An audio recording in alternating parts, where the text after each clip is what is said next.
watching KTUL, Tulsa's Channel 8. And we start off tonight at 10:30 with an update to breaking news. Hi, everyone. 5 people were injured after a shootout near the Tulsa County Courthouse today. A sheriff's deputy, the gunman, and several bystanders were hurt. The gunfire rang out around 2:40 this afternoon between the courthouse and the library at 5th and Denver. From the air, you can see investigators scouring the area for clues. Yellow crime tape marks off the plaza where the shooting took place.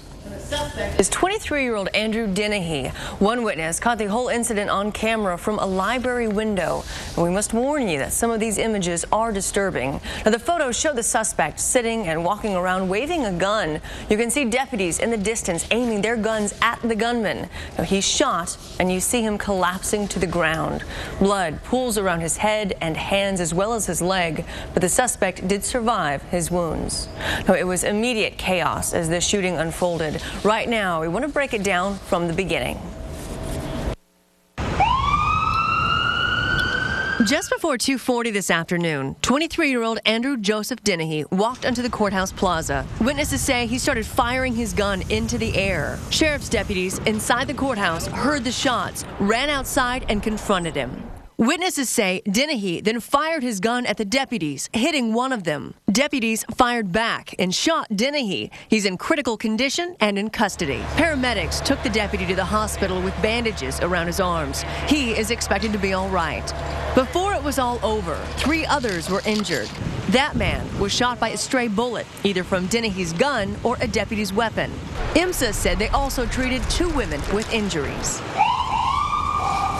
And tonight, we are continuing to learn more about the suspect. Dennehy has faced legal trouble in the past. In Creek County, he was found guilty of using a gun while under the influence in 2007. And he was found not guilty of reckless conduct with a firearm. Well, police say there were a lot of witnesses around during the shooting, some inside the courthouse or the library that heard the shots, and some outside that saw what happened. Channel 8's Elizabeth Matthews is joining us live tonight from the plaza. And Elizabeth, those witnesses described a chaotic scene, didn't they? It was a very chaotic scene, Mark. We are standing on the plaza. Like you said, I'm going to take a step back. This is actually where Dennehy fell to the ground after being shot. You can kind of see some remnants of where he fell, even almost in the shape of a body. I don't know if you can see that if we're at the right angle, but like you said, a lot of people heard this. A lot of people saw this. We wanted to give you kind of the perspective of what was seen by witnesses here in tonight's story. We just come walking out and it was silent and he just fired gunfire. We turned and went back in the building. It was 2:39 in the afternoon, an average working day in downtown Tulsa, until Andrew Joseph Dennehy walked onto the plaza in front of the courthouse. 25 to 30, white male, Shorts, T-shirt. And a deadly weapon in his right hand. He shot in the air. People scattered. Sheriff's deputies ran towards him. This man saw it all. I couldn't hear what they were saying, but one of them must have got his attention, and he turned around and he started shooting at him. And they returned fire. I saw the white male just fall to the ground with a gun at his feet, and the 2 deputies come up and handcuff him. Dennehy lied there, still talking, but in critical condition. While 2 others fell victim to the crossfire, an innocent bystander and a sheriff's deputy shot in the hands. Eyewitnesses say the responding deputies acted heroically. They took care of the situation. I have to give them credit for that, because that's, man, wow. And we want to thank those that were here that sent us in those pictures and told us their accounts of what they saw. That story was brought to you by those that witnessed this, and even some of our crews that got on scene and snapped some photos pretty quick. I would like to tell you that there was a wedding going on right here in this plaza just behind me, and unfortunately their big day was interrupted by the shooting. Reporting live downtown, Elizabeth Matthews, Tulsa's Channel 8. Wow, quite a scene. Thanks, Elizabeth. Well, Channel 8's Kim Jackson was among the first on the scene. She describes a chaotic scene.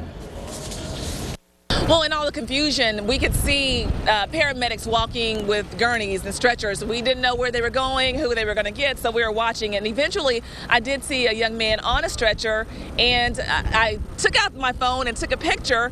But of course, I wondered, how is he? Let me see how this guy's doing. So I yelled out, "Hey, are you okay?" And he said, "Yeah, I'm all right." And of course, spokesperson told us later on it was non-life-threatening injuries, so I'm glad to hear that. But yeah, he was on the stretcher, a very dramatic scene. Thank you, Kim. And on top of everything, a Tulsa police officer is hurt while responding to the courthouse shooting today. She flipped her patrol car near 37th and North Lewis. Now, we're told a car pulled out in front of the police cruiser, which was running with lights and sirens. The officer swerved to avoid the car, causing the cruiser to roll over. IMSA says the 26-year-old was taken to the hospital in fair condition. Now, many viewers are weighing in on this story on our website and also on our Facebook page. One person says, "My sister was outside the courthouse when it happened. I commend the police department for acting so quickly. I hope everyone is okay." And another adds, "I'm sure some people will automatically blame gun control, but let's not forget that regulations don't mean anything to criminals. What this country needs is idiot control."